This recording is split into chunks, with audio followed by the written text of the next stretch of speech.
everyone. Yesterday we met up with some fans on the first day of the LEC summer season to play a little game we like to call Medi Vedi with confetti or spaghetti. We asked some fans a variety of questions, so let's see what they had to say. Hello, welcome both of you. Can I ask what your name is? Yes, my name is Cindy. And what's your name? Greg. Greg. We have Greg's Cindy good and name. Greg here. Okay, so basically, we are playing Medi Vedi with confetti or spaghetti. We are going to ask you some questions, and you just get them right or wrong. It's easy. Easy peasy. Super easy. So, begin with the first question. First Medic. question, okay. When Vedi and I thought of this question, who was the highest ELO caster in the LEC? I'm gonna guess Cadril. Incorrect. It was me. Have some confetti. Thought of it a few days ago when Kajal wasn't that high elo. So, which team are you here to support, Greg? Ironically, G2, even though I'm wearing EG merch. That is quite ironic. That's a little ironic. Yeah. So, where are you guys from? I'm from California. California? And you don't like NA? No, I watch LEC a lot more than LEC. Great choice. For you, Vedi.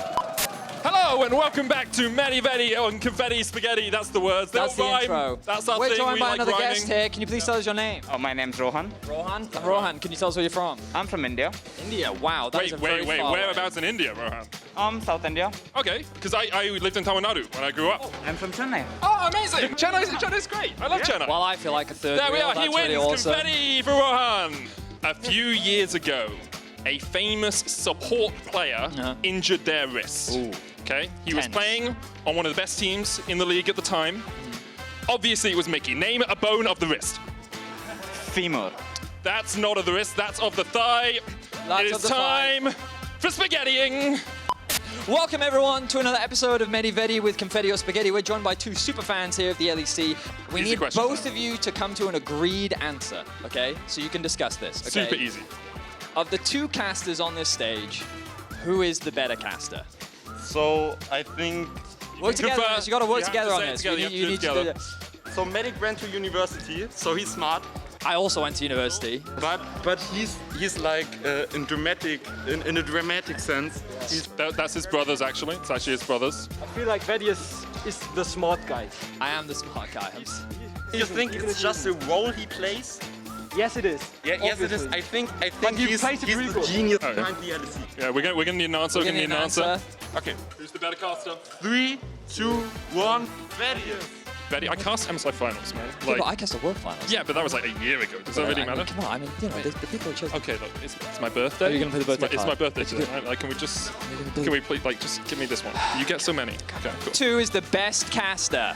So that's not really a question, isn't it? It's It's obvious. Yeah, it's 2, 1, Medic! Yay! It's It's Medic! confetti. Yay! No spaghetti. Wait, confetti! Thank you guys. so Yeah. much. Please Yeah. leave the stage. Go away.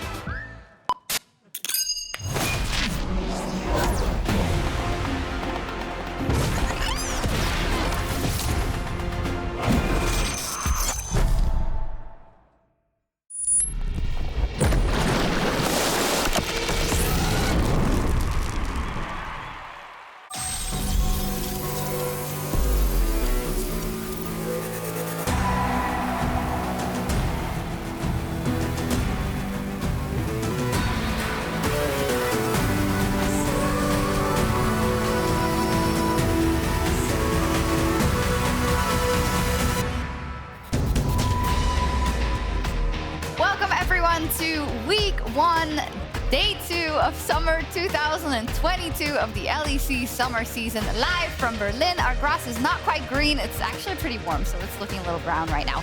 There we have BDS getting to the studio for the first game of the day versus Astralis and Xerxes and Vizicachi. It's just so great to see them back on European soil. These teams will be looking to secure their first win in the LEC. Our fans are there once again. Fantastic. I hope you guys are keeping cool. You have something to drink and to eat, and let's tune into the games. My name is Shax, and I'm joined at the desk by Febivin and by Wiltborg. Hello, Hello. guys. Hello. That's an intro piece, spaghetti, confetti. It's really fun. Things Yeah. have changed, haven't they, Febivin? Yeah, it's good content. It's fun content. Chaotic. Chaotic. That's what we like. So let's start by taking a look at the standings, where we can see an incredible 5-man tie, 5-way tie rather, for the first place. The LEC truly is the most exciting league. Look at that. You're telling me on the first day where we had 10 teams playing and 5 of them winning, we're having a 5-way tie for first place? We both effed it up. That is really crazy, yeah. Really insane. But Fabman, is there anything that surprises you about the way things played out yesterday? Not really. I mean, I think the first game, Mad against Vitality, was obviously a good game. So, not both teams can win, but they're both teams that should be very good. And I'm just really excited to see how this standings will wrap up because I love League of Legends. I love League of Legends too. That's why we're here. We also saw the glorious return of Niski, right? In that Mad Lions game, he did really well. I mean, they won. So what else can you ask of him? I mean, it just looked like you value threw him out of the LEC. Like, he came back in so comfortable as well onto the split, onto yesterday's games as well. I think that despite them falling behind, he was still a player that just showed up, and he just looked like a mid laner that never left. Yeah, I mean, I think this game was a lot about Mad Lions. I feel like they were playing more as a team. And I think when Niski is very good on Sylas, and when you pair it with a Yuumi, and a Ornn and a Wukong and a Zeri for the late game insurance, then I feel like they got outdrafted because they had too much healing, and at some point they had too little tools to deal with Mad's comp. Yeah, it was a good read on the patch also from the side of Mad, and a lot of the things that we praised them for when they went on our championship run is what we saw, right? The mid-game decision-making, the team fighting. That's the thing. It was always almost rather nostalgic just looking at it from that point of view, because throughout the first 25 minutes of the game, if not even 30 if you look back at it, they're actually behind. They're falling behind a little bit of the towers, but in the mid-game, they just managed to pull the trigger and find picks as to where Vitality is lacking a little bit, and that allows them to come back in the game. Mad Lions was so decisive, their team fighting was stellar as well. And what about the Vitality then? Super weeks at the beginning of the split, they're not really something they like. They lost their first game, but hey, they've got a new jungler, Febvin, so how much do you read into that? I mean, when I think about it, it is only 18 games, and I think that sometimes the one loss can actually, not get you into playoffs. So sometimes it can be scary, but for a team like this, I expect them to, get enough wins to get into playoffs, and I'm really hoping to see that because I like to watch their players. I like them, and they should be winning. Yeah. And even then, they weren't really having issues with the early game. They could actually manage to get a goal lead for themselves, which we never saw in spring. So for the first game, still looking a little better, Yeah, silver linings for sure. XL were up against Misfits, and XL had a fantastic start. Marcoon and his volley bear was super scary, and it's kind of in line with all the hype that we've heard for XL so far. Can we get excited, Goldborg? Well, I was excited watching them yesterday. I genuinely think that they just elevated what we saw in playoffs from them and looked even better. Yes, we only have one sample size of one game, but you can't disacknowledge the fact that they almost perfect gamed Misfits in this one. Their play, movement on the map as well, was stellar, and they just got a 2v2 kill in the early game and never slowed down. They're so fast-paced. Yeah, I mean, they just played very good. I think their draft was very, very, very good. You have a Gwen that's, in my opinion, very overpowered, and then you have a Yuumi Twitch that's just scaling first day of LEC. You will always scale, and then you have a Volley Bear and a Twisted Fate that can just kind of decide the side lanes, and they played excellent. Yeah, we're seeing that there was a discrepancy between the teams that seemed to have the right read on the meta coming into the beginning of the split and the ones that didn't, because yesterday we saw the first games on the new patch, 12.11, and one thing that was also severely missing was bot lane tower dives. You might think that they're impossible now, but Trouble is here to tell you otherwise. Thank you so much, Shox. And indeed, I wanted to showcase something coming straight from the LPL, because you know what? You can try to tell the LPL how to play the game, but the LPL is gonna play the game the way they always know how to, and that is a lot of aggression in the early game, a lot of tower dives. Mind you, the clip I want to bring up for you right now, guys, is on 12-10. Tower dives on 12-10 are much harder to execute than 12-11, because these towers hurt even more. So right now, right off the get-go, I want to highlight how aggressive both the bot lanes are. On one side, we have Kalista, and on the other side, we have Lucian, which are two AD carries that are extremely oppressive in the early game. Now, as I keep playing this clip, you will see the movement of Hang right here is really clever, because he's trying to sort of push Viper and Mako away from the wave. But what is even more important right here is that Hang has started with a handshake that he's going to throw straight onto Viper. When this happens, because Kalista has arguably the better level 1 right here, you need to pop down that exhaust, which means great. Since the exhaust is down, that could potentially be a very easy tower dive because we will have no damage mitigation. So what does FPX do? They shove in the wave, and the second that last minion dies, they have already pulled the trigger for the tower dive. Now, there's a lot of things happening on this tower dive. One, there is a bunch of minions right here that are going to die, and Viper is going to be moving away from his tower because he is the target of the tower dive. So he's losing a bunch of experience and gold. And as I keep playing this, yes, the tower dive works great, the exhaust goes down, Viper dies. Look at this, the bailout. Oh my god. You know what? I smacked this because I stopped it right as he was about to die. LWX gets the bailout on literally 1% HP, which means he assassinates Viper, gets the kill for himself. Viper, mind you, has lost so much experience over on the bot side of the map, and Hang gets away with his life. So yeah, I just hope that this whole thing with the LPL and trying to dive in the early game and using this early game aggressive AD carries might act as a little bit of an inspiration for our league as well. I mean, it has, because some teams, as we saw, made a decision. We had an interview with Razork and PGL, and he said, whatever the meta is, we decided that we were going to fight and we were going to try this. And I think it all comes down to the mindset you have, right? And we know that the LPL as a whole has that mindset, Goldberg, but there's just certain teams at the LEC that just have a different approach to how they handle the meta. Mindset is one thing. I think we can't kind of forget the fact that, yes, the towers do more damage. So you have to be better at tower dives. If you had clumsy tower dives beforehand where we saw those where it looked a little bit shaky and sometimes the players would get out with 10 HP, that can't be allowed anymore. You need to kind of just hone your style, and that's something LPL has been doing for the longest time. And if we want to keep up as well, well, maybe it's time that we also try to go for more deep dives. And it's not always bad to lose someone, right? If you get something back on the rest of the map, we can talk about that later. But the bot lane meta, we saw there's a lot going on there in the LPL as well around the bot lane. But what's interesting is that we finally have a new meta. We don't always see the Jinx and the Aphelios anymore, Georgia, and we see a lot more diversity in a different way. Okay, honestly, Jinx and Aphelios were so boring to watch. It was just farm until 3 items and then completely eradicate the opponent team. But right now, we've seen so much variety. The Zeri and the Twitch popping up in popularity a lot. We even saw all these but goodies. The Kai'Sa, the Misfortune, the Draven and the Kalista coming in. I think it doesn't only show variety, but it also shows that teams are willing to focus on different playstyles in the early game. Yeah, and I think exactly that. The fact that we will see Kalista come back also means that, oh, now Draven all of a sudden is a really good pick, because traditionally that's a counter pick into Kalista as well. And all of a sudden we have a meta that's way more diverse, that allows for more creativity as well, which what has come through.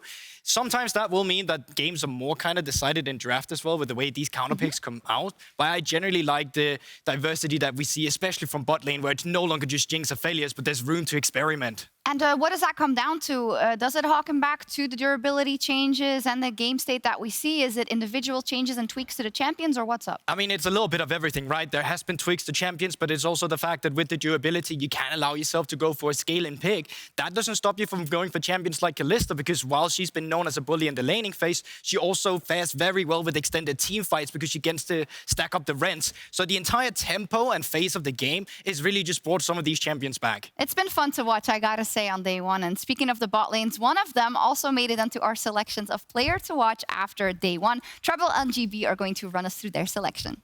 Thank you so much, Sharks. And of course, it's the first week. Let us highlight a few new champions and players that have picked these champions.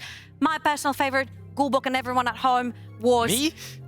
Mr. Upset coming in with the Draven. We talked about how important it is to get that Kalista rolling in the early game, but we know that Upset and Hylissang love to play that 2v2 brawl and slapping their opponents, getting that Draven down in the bot lane into the Kalista, getting him ahead, getting all these gold stacks, more items. I think he had like 1 death and 10 kills by the end of this game. It was stellar to watch. It was an incredible performance. Once again, it was into a good matchup for Upset with the Draven into the Kalista, but it also goes back to some of the mindset of these players. We're playing League of Legends. It's one of the most demanding esports out there because we have patches coming through all the time. You need to be willing to adapt. And even in the interview, Upset was talking about, well, in the past, I wasn't really confident in Draven in competitive, so now I wanted to change that. And that's great to see from a good player like him. Now, moving on to the next one, of course, it will be Makoon. In his game, he did secure the key of the game with none other than Volibear. Some things never change. Some things never change. You're right about that, Georgia. And for sure, once again, they had a stellar 2v2 come out that really just solidified his performance in the early game. It allowed him to scale into the mid game and just keep the tempo going. But Volibear is also one of these champions that actually allows to facilitate deep dives. Once you have a Twisted Fate in the mid lane, you're kind of playing this patch a little bit on easy mode because you can turn off the tower. You don't have to deal with the extra durability there, and you can just keep the tempo going. And historically, if we think about Markoon, if we follow him all the way to his ERL days, his EU Masters days, he shined on Volibear just because he can pull in the early brawls, the 1v1s, the 2 versus 2s that Volibear is so prominent at winning, and also creating all these opportunities that you mentioned by tower diving, but also ganking. And I think this is what also put Excel really far in the early game. But, of course, we also have Caps in the mid lane. Of course we have for Caps. G2. We cannot stop mentioning this guy. And while I think the early game for G2 as a whole was a little bit shaky, that did not stop Caps once he got into the mid game and started finding picks left, right, and center with the Zoe Trouble Bubbles. Also just setting up his teammates. You know, he had the Seri W come through with the extra crit amplifier, just hurts like a truck, and it just felt like wherever he was, a play was happening on the map. And I feel like with Caps, especially on a champion like Zoe, yes, control mates, he's freaking fantastic on this. It's like, oh, you missed one of these the skill shots, Craps. Oh my god, you hit a Sleepy Trouble Bubble into a Q, Claps is back. Well, I think Claps was back in this one because all the priority he created in every single lane allowed G2 to get so much vision further into the jungle, and then Zoe becomes so freaking lethal once you can chain the Sleepy Trouble Bubble through the walls. But enough with the walls. Tonight, Caps will face off against one of the toughest opponents possible, as G2 Esports and Rogue will clash in the LG Ultra Gear Match of the Week.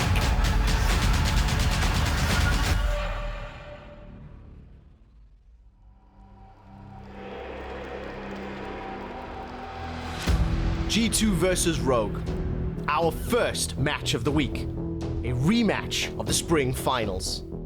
Can they steal the soul away from G2? They don't have a jungler. Larson slides in, but Caps dives back. A double for Caps, and the death of Rogue is written in stone. G2 claim their 9th title. During spring, it looked like Rogue was unstoppable, beating G2 twice and cementing their status as the regular season champions. Hook coming out, Broken Blade diving onto the back line. The package still available though, and Larson onto the back, just annihilates 2. G2 thought they found the pick, but they were the ones being picked themselves. Cop keeps it going, plays just outside of Caps' range. Cop, you absolute mad lad, he goes golden, but he's got so much damage, the stacks are still there. He's like lightning. Here come the rest of them. Zeri, so damn fast. But when it mattered most, these two teams could not be more different. G2, dread it, run from it, but once again they reign supreme. G2 have obliterated Misfits today. G2 showed glimpses of the glory days in 2019 during MSI. Decent knockback there onto Zeus, but he's going down low. Double kill for Yankos already in the teamfighters Caps. He's picked off Gumayushi. Going right back in, Wukong for the knockup on a 1. Stopwatch burned, and down goes Sauhu. Flash in, it's gonna be enough for Caps. Burns the Zhonya's Hourglass yet again. Gala playing to his limits, but ignited and falls. And G2 mop the floor with RNG. How do we make sure that you guys don't get too cocky now? I think we just did, it's over. For G2, their biggest strength is also their weakness in Caps. If he's not having a good game, then the team is not having a good game either. He's the type of a player who would always go for the outplay, and then if it doesn't work, it doesn't work. But in his case, it works 90% of the time, so I have nothing to worry about. Rogue is the very predictable team, I would say. They're playing a very slow game and very by the book. When you throw a curveball in there, they don't know how to respond to it. I feel like we might have been the fastest team, even in best of ones. So I don't get this whole sequence of play safe to win. We need to go to the finish line next time so people can shut their mouth. Now we're back in summer. Will Rogue continue their dominance over the regular season, or can G2 show us more than just a glimpse? G2 and Rogue, the two best teams coming out of the spring season in our match of the week as the last game of the day. I'd love to unpack what we heard there because that is the moniker we have thrown towards Rogue for so long, right? Cool, calm, collected, calculated, but Comp is right. They were playing very fast, very loose at times. Do you think we have to change the narrative now officially? Maybe, but can I just say that so everyone can finally shut their mouths? It's just such a Greek way of saying, I'll show you what I can do. And it came out of Comp's mouth. What did he say? So I hope we can make people shut their mouths with their okay. performance. There you go. I think we got that. Yeah, for sure. I think Rogue, we cannot overreact from day one. Sure, it looked a little bit shaky, but at the end of the day, this is the meta, like the durability meta. The playing may be slower. Having someone like Malrank get the calls for them. Larson on control mages, who is an absolute beast on. I mean, we saw him on Azir, Oriana's, Ryze's, Syntras. This is his bread and butter. But you ignored my question. Do you I think we did. have to retire the narrative? You said this is their bread and butter in terms of slow yes and no. So do you think it's fair or not? Possibly yes. But you know what? I'll let Gulbok say it because I was she's like not sure. I'm not sure yet. I've seen only one game. Generally, I feel like they are ready to retire it themselves. I think we can see it from the style we're coming through. Yes, they're playing for something that's a little more scaling in this patch, but that doesn't stop them from trying to bring in a curveball like the Kalista, like something that wants to take control. I also think this meta specifically, we'll see slower games from all of the teams. I don't think that has to feed into the narrative of Rogue. I think this specifically will be Larson's perfect meta. We've always said, oh, you know, back in the day, he's so boring. He's on Azir, he's on Victor, he's on Oriana. Yeah, but yesterday's games, while they lost, they were losing through bot and they were winning through mid. Larson had an amazing performance on the Azir, and I only think he will continue to grow in this meta because this is his bread and butter. Yeah, he can give us an exciting Azir, right? We can't say that about everyone's Azir. So we'll see that matchup versus Caps later today. Let's throw up today's schedule to check out what other games we have in store. Match of the week is last game of the day as per usual, but I'm looking at a couple of those. Trouble, SK versus Mad. I think SK versus Mad is going to be extremely exciting because even though both teams won yesterday, I don't necessarily think it was that 100% victory. We're like, oh yeah, they stomped their opponents. SK have a lot to work on. Early game from Mad looked a little bit shaky as well. So if we go back to Deja Vu in spring on that 50-minute back and forth banger, well then yeah, maybe again. We're in for a treat. Guys, the first one, Astralis versus BDS. I know I'm the only one that's excited for this, but these teams actually displayed better performances than they did in spring. And I thought to myself, you know what, maybe one of these teams will have this as an opportunity for a stepping stone. Unironically, I'm excited for Astralis versus BDS. I'm super excited that you're super excited, and you're going to have a lot of time to talk about it in a second. But we do have the inside scoop because Lore is now joined by Astralis' new jungler Xerxes on his return to the LEC.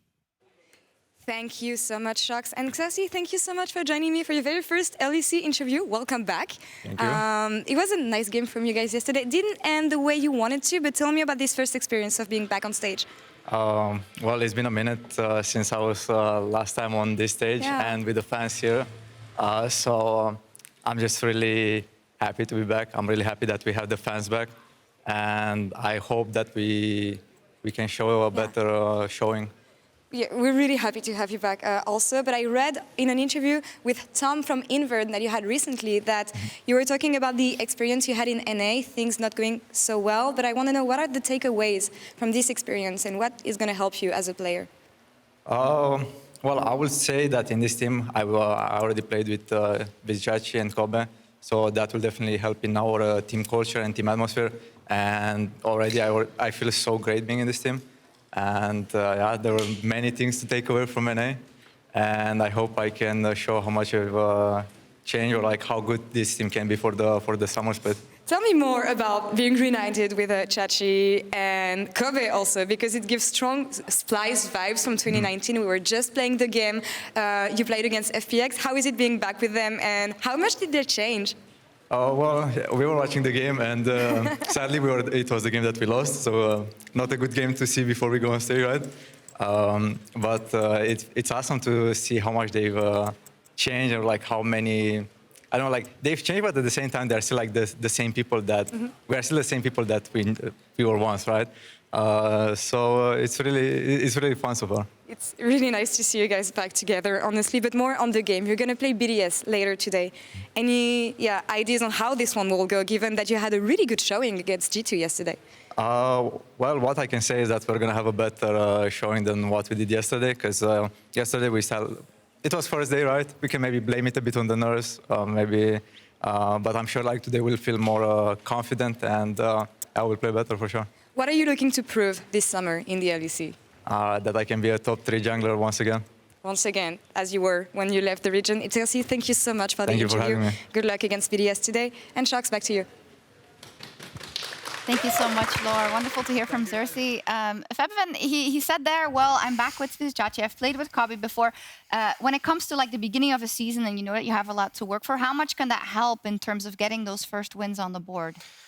Well, obviously, winning in the beginning gives a lot of momentum, right? So I think it already starts with the scrims, right, with the practice. And I think the more they start winning in the beginning, I mean, it can also backfire. If you win a lot in the beginning, then you might start getting a little bit cocky. But when you start losing in the beginning, then actually you're gonna learn a lot because you need to get those wins, right? So I've been through both of those things, and it's like quite interesting. Well, ideally you'd win, of course, Trouble, and it's so important for both of those teams to get a win over each other specifically. I mean, usually you're saying if you're middle of the pack or top of the pack, we need to beat the bottom of the pack teams. But realistically speaking, these were the 2 last teams last split. So I think, yes, if they want to start trying to play for these playoff chances, they need to beat each other here. Yeah, but I actually think, once again, that these teams are showing up. I said it a little bit before, and I think for BDS specifically, I was very impressed with Dota. Yeah, I was impressed by him when he was playing European Masters and he was on champions like Thresh, where he had playmaking possibilities. But also in this game yesterday against SK, you know, they found lane advantages. He had good reads on the map as well, where he was matching treats. So in general, I actually think laning phase and early game looked way more set out for BDS than it had in the past. And I'm hoping they can use this as a foundation, because it was only the first day. You are having 2 new pieces coming in, and I'm hoping we'll see them expand even further on it. And I feel like, if anything for BDS, I felt like what was lacking for them was that bot lane. Leaving Xmati all alone, or whenever they were trying a 2 versus 2, it would never turn out to be better for them. So I think having this winning bot lane, or at least one that can go even, unlocks so many possibilities for the other side of the map. Yeah, and not getting completely blown out in your first game. It was a difficult one to win. Also to Gilius's credit, right? Stealing a lot of those objectives. But let's talk a little bit also about the Elder Drake. And unfortunately for Nuclear Int, it was exactly an int, right? We're going to get the replay up in just a second. Maybe Febiven can give some background into how they should have played this differently if we stop watching the... Yeah, I mean, usually when you play a champion like Akali and Assassin, right, you want to look for the flanks. This is a perfect TP ward flank for the fighting the dragon. But I think that he didn't know where the Nautilus was, and like one point clicks CC and the Kai'Sa jumps in and he's actually just one-shotted. So he just went in a little bit too early, but that's like the hardest thing, finding the exact timing when to go and when your team needs to collapse for you to find that space too. And that was some of the inconsistencies as well. While the bot lane actually looked better, we still saw some inconsistency from the solo laners. Agresivo died 1 too many times, isolated. Nuclear was 4-0 on Akali, and this was his game to carry. Unfortunately, as we just saw right now, wasn't able to fulfill that either. So I think we're still lacking that team aspect for BDS a little bit. They started 2 Barons without ever flipping it. I think if they had been more aggressive, decisive, and just said, you know what, let's just try. Let's just see if we can get the ball rolling from here, they would have maybe put themselves in a more comfortable position. But once again, first day takeaways, I'm more positive than I was in spring. Yeah. Also, to think about, these are all rookie players. This is maybe their first time playing on stage on the LEC in front of a crowd. Like, that is actually immense for them. Yeah, it's huge, and it's a lot of stress. I think that is why they're getting a special massage. Exactly.